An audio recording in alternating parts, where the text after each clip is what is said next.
Hi hello welcome to Sri Priya's kitchens. இன்றைக்கி நம்ம பார்க்க போகிறது என்னதுன்னா மட்டன் குழம்பு தான் வைக்க போகிறேன். நான் இன்றைக்கி ஆக்சுவலாக தேங்காயெலாம் அரைச்சி ஊற்றாமல் சும்மா கிரேவி மாதிரி அந்த மாதிரி தான் வைக்கலான்ட்டு இருக்கேன் ஐடியா. இஞ்சி பூண்டு பேஸ்ட்டு காலியாகிடுச்சு, அதனால் இஞ்சியும் பூண்டும் நறுக்கி மிக்சியில் போட்டு கிரைண்ட் பண்ணிக்கிறேன். ஆக்சுவலாக இஞ்சி பூண்டு பேஸ்ட்டெல்லாம் மோஸ்ட்லி யாரும் கடையிலலாம் வாங்காதீங்க. இப்போ சமீபமாக ஒரு வீடியோ வந்தது பார்த்தீங்களா, எல்லோரும் பார்த்துருப்பீங்கன்னு நினைக்கிறேன். அதுலேயும் டூப்ளிகேட் வந்துருச்சான். அது வந்து டூப்ளிகேட் பண்ணி பேக் பண்ணி விற்கிறாங்கன்னு சொல்லிட்டு, இதெல்லாம் ஹெல்த்துக்கு ஆக்சுவலாக நம்ம சாப்பிட்ற வெஜிடபிளே நமக்கு ஹெல்த்தாக தெரியல. பட் இதெல்லாம் வேறு நம்ம வாங்கி யூஸ் பண்ணோம்னா ரொம்ப நமக்கே தெரியாமல் நிறைய பிரச்சனைகள் உடம்புல வந்துடும். ஒரு 1/2 kg தான் எடுத்துகிட்டு வந்திருந்தாங்க மட்டனு. அதை நல்லா வாஷ் பண்ணி வச்சுட்டு அதில் வந்து ஒரு குக்கரில் போட்டுட்டேன். நான் குக்கரில் போட்டு மஞ்சப்பொடி, உப்பு, கொஞ்சோண்டு இஞ்சி பூண்டு பேஸ்ட்டு போட்டு நல்லா மிக்ஸ் பண்ணி கொஞ்சமாக தண்ணி ஒரு டம்ளர் சின்ன டம்ளர் தண்ணி ஊற்றினா போதும். அதுவே அதிகம்தான். ஊற்றிட்டு நல்லா நம்ம குக்கரில் ஒரு 4 விசில் தான் நான் வைப்பேன். ஏன்னா கொஞ்சம் நம்ம வானலியில் போட்டு வதக்கணும்னா அப்போ கொஞ்சம் வேகும் இல்லையா, அதனால். ஏன்னா இல்லைன்னா ரொம்ப வெந்துருச்சுன்னா மட்டன் பீஸே இல்லாமல் போயிடும். இந்த மாதிரி நிறைய அனுபவம் இருக்குது எனக்கு. அதனால் நான் கொஞ்சமாக தான் ஒரு 4 விசில்லையே ஆஃப் பண்ணிடுவேன். எப்பயுமே 3 விசில் 4 விசில்லையே மட்டனை நல்லா மிக்ஸ் பண்ணிக்கோங்க. இஞ்சி பூண்டு, உப்பு, மஞ்சள் பொடி கொஞ்சமாக போட்டு அதை நல்லா மிக்ஸ் பண்ணிவிட்டு குக்கரில் ஒரு டம்ளர் சின்ன டம்ளர் தண்ணி ஊற்றி வேக வச்சுக்கோங்க, இருக்கட்டும். நெக்ஸ்ட் வந்து வானலியை வைக்க வேண்டியது தான். ஆக்சுவலாக இதுக்குன்னு நான் ஒரு குக்கர் வச்சுருக்கேன். அதில் தான் யூஸ் பண்ணுறது. ஆக்சுவலாக எல்லார் வீட்லேயும் எல்லா நான்வெஜ் பாத்திரமும் ஒன்றா மிக்ஸ் பண்ணி தான் யூஸ் பண்ணுவாங்க. பட் எங்கள் வீட்டில் வந்து நான்வெஜ்ஜுக்குன்னு தனி பாத்திரம். அப்படியே வந்து அம்மாலேருந்து எல்லோரும் யூஸ் பண்ணி பழகி நாங்களும் அதையே அப்படியே ஃபாலோ பண்ணிகிட்ருக்கோம் இப்போ வரலுமோ. கடாய் வச்சுட்டு அதில் வந்து ஆயில் போட்டுக்கோங்க. மட்டனுக்கு ரொம்ப ஆயில் தேவைப்படாது, கொஞ்சமாகவே போட்டுக்கலாம். ஏன்னா அதில் அந்த கொலஸ்ட்ரால் இருக்கும் இல்லையா, அதுவே வந்து இது மட்டனுக்கு வந்து ஆயில் வந்துடும் பிரிஞ்சு. அதில் வந்து இந்த பட்டை, லவங்கம், இந்த மசாலா ஐட்டம்ஸ்லாம் இருக்கு இல்லையா, லவங்கம், ஏலக்காய், எல்லாத்தையும் போட்டு நல்லா பொரியட்டும்னு சொல்லிவிட்டு ஆனியன் போட்டுக்கோங்க. ஆனியன் போட்டுட்டு நல்லா கொஞ்சம் வதங்கட்டும். நல்லா வதங்கணும் ஆக்சுவலாக மட்டன். ஏன்னா இது நான் கொஞ்சம் கிரேவியாக தான் பண்ண போகிறேன், அதுக்காக. நெக்ஸ்ட்டு இஞ்சி பூண்டு பேஸ்ட்டு. நான் எப்பயுமே இஞ்சி பூண்டு பேஸ்ட்டு கொஞ்சம் நிறைய தான் போடுவேன், கம்மியாக போட மாட்டேன். கொஞ்சம் நம்ம ஹெல்த்துக்கும் நல்லது இல்லையா, அதனால் கொஞ்சம் அதிகமாக தான் போடுவேன்.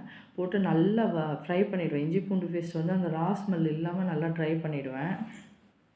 ட்ரை பண்ணிவிட்டு அதுக்கப்புறமா டொமேட்டோ போட்டு அதையும் நல்லா பேஸ்ட் ஆக்கிட்டு நம்ம வேக வச்சுருக்க மட்டன் இருக்குது இல்லையா, அந்த தண்ணியே போதும். வேறு எக்ஸ்ட்ரா தண்ணியெல்லாம் தேவைப்படாது. அதுவே நிறைய தண்ணி இருக்கும் நம்ம வேக வச்சோடனே. அதை அப்படியே ஊற்றி அப்படியே கொதிக்க வைக்க வேண்டியது தான். நல்லா கொதிக்க சொல்ல நம்ம இந்த தக்காளி வதங்கினதுக்கப்புறமா அதுக்கு தேவையான மசாலாஸ் போட்டுக்கலாம். உப்பு போட்டுட்டு, மஞ்சப்பொடி போட்டுட்டு, கொஞ்சம் வெறும் மிளகாத்தூள் இருக்கு இல்லையா, அது கொஞ்சம் போட்டுட்டு, குழம்பு மிளகாய் பொடி கொஞ்சம் போட்டுட்டு, நான் கொஞ்சமாகவே போடுறேன் குழம்பு மிளகாய் பொடி. ஏன்னா நான் மட்டன் மசாலா ஆட் பண்ண போகிறேன், அதுக்காக. போட்டுட்டு அந்த நம்ம வேக வச்சுருக்க மட்டனையும் அதில் போட்டு நல்லா கொதிக்க விட வேண்டியது தான். கொஞ்சம் தண்ணி சுண்டி வந்ததுக்கப்புறமா நம்ம வந்து அந்த இறக்குற கொஞ்சத்துக்கு முன்னாடி மட்டன் மசாலா ஒரு 1.5 ஸ்பூன் போட்டுட்டு, 1 ஸ்பூன் 1.5 ஸ்பூன் போட்டுட்டு, மிளகுத்தூள் ஒரு 1/2 ஸ்பூன் போடலாம். போட்டு ஆஃப் பண்ண வேண்டியது தான். நல்லா கொதிக்கணும். மட்டன் நல்லா அதிலே வெந்து வரும். ஏன்னா கொஞ்சம் அதில் பாயில்டு வந்து 3/4 பதம் இருந்தால் கொஞ்சம் பாயிலிங் இந்த வானலியில் ஆகும். அப்போ தான் வந்து நமக்கு அந்த டேஸ்ட் இருக்கும். அதனால் நான் கொஞ்சம் ரொம்ப விசில் விட மாட்டேன். இது மாதிரி பண்ணி பாருங்கள். இது வந்து இந்த மாதிரியும் பண்ணலாம். நான் குழம்பும் வைப்பேன். உருளைக்கிழங்கு, முருங்கைக்காய் போட்டு அந்த மாதிரியும் குழம்பு வைப்பேன். நான் எங்கள் வீட்டில் ஆக்சுவலாக தேங்காய் அரைச்சி ஊற்றினா யாருக்கும் ரொம்ப பிடிக்காது. அது வந்து குழம்பு சாதத்தோடு செட் ஆகாதுன்னு சொல்லிட்டு நிறைய சாப்பிட மாட்டாங்க. இந்த மாதிரி தண்ணி குழம்பு மாதிரி வச்சா தான் சாப்பிடுவாங்க.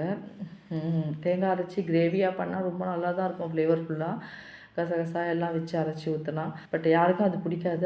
அது வந்து ஒன்லி ஃபார் இட்லி, தோசைக்கு மட்டும்தான் அதை எடுத்துப்பாங்க. சாதத்துக்கு அது நல்லா இருக்காதுன்னு சொல்லிட்டு அதை செய்ய விட மாட்டாங்க.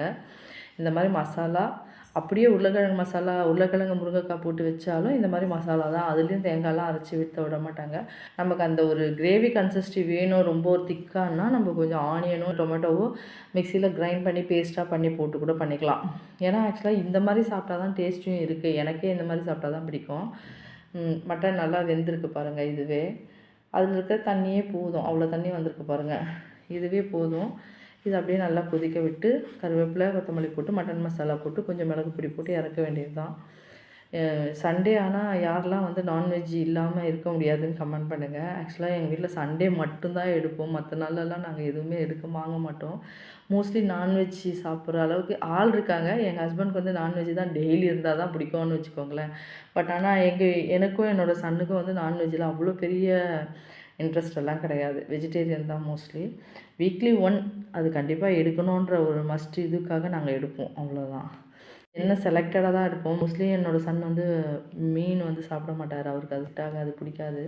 ஃப்ரை பண்ணால் தான் சாப்பிடுவார். நல்லா கொதித்து எண்ணெய் பிரிஞ்சு வந்திருக்கு பாருங்கள். இன்னும் கொதிக்கணும். கொதித்து நல்லா வந்ததுன்னா மட்டன் கிரேவி ரெடி. இது அப்படியே சும்மாவே ஊற்றி சாப்பிட வேண்டியது தான். ரொம்ப டேஸ்டியாக இருக்கும். இப்படி சாப்பிட்டா தான் அந்த தண்ணி குழம்பு மாதிரி நல்லாயிருக்கும். கூட நான் இன்றைக்கி ரசம் தான் வச்சேன். மட்டன் கிரேவி, ரசம் தான் வச்சேன். வேறு எதுவும் பண்ணலை.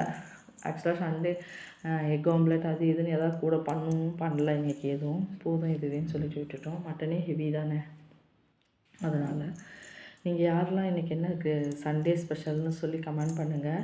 உங்களுக்கு என்னோடய சேனல் பிடிச்சிருந்தால் லைக் பண்ணுங்கள், ஷேர் பண்ணுங்கள், சப்ஸ்கிரைப் பண்ணுங்கள். மெயினாக நிறைய பேர் சப்ஸ்கிரைபே பண்ண மாட்டேங்கிறீங்க. சேனலுக்கு சப்ஸ்கிரைப் பண்ணுங்கள். நிறைய ரெசிபீஸை நான் அப்லோட் பண்ணுவேன், நீங்கள் பார்ப்பீங்க. உங்களுக்கு பிடிச்சிருக்குன்னு நினைக்கிறேன் என்னோடய சமையல்லாம். இன்னும் நிறைய சமையல் நான் அப்லோட் பண்ணுறேன், நிறைய ரெசிபி போடுவேன். பார்த்துட்டு கமெண்ட் பண்ணுங்கள். ஆக்சுவலாக கமெண்ட் பண்ணுங்கள். அப்போ தான் நான் என்னோடது எப்படி இருக்குன்றது எனக்கு ஒரு ஐடியா கிடைக்கும். அதுக்காக தான் கமெண்ட் பண்ண சொல்கிறேன். எப்படி கொதித்து வந்திருக்கு பாருங்கள். நல்லா கொதிக்கணும். இந்த மாதிரி கிரேவி வந்து கொதித்து நம்ம மட்டன் குழம்பை பொறுத்தவரையிலும் கொஞ்சம் தண்ணியாக இருக்கேன்னு நினச்சி கூட பரவாயில்லன்னு ஆஃப் பண்ணிடலாம். ஆஃப் பண்ணி ஒரு 10 நிமிஷத்துக்கெல்லாம் பார்த்தீங்கன்னா நல்லா டைட் ஆகிடும். அது நல்லா கிரேவி ஆகிடும். அவ்வளோதான், மட்டன் குழம்பு ரெடி. அவ்வளோதான், எடுத்து ஊற்றி சாப்பிட வேண்டியதான். பிடிச்சிருக்குன்னு நினைக்கிறேன். தேங்க்யூ.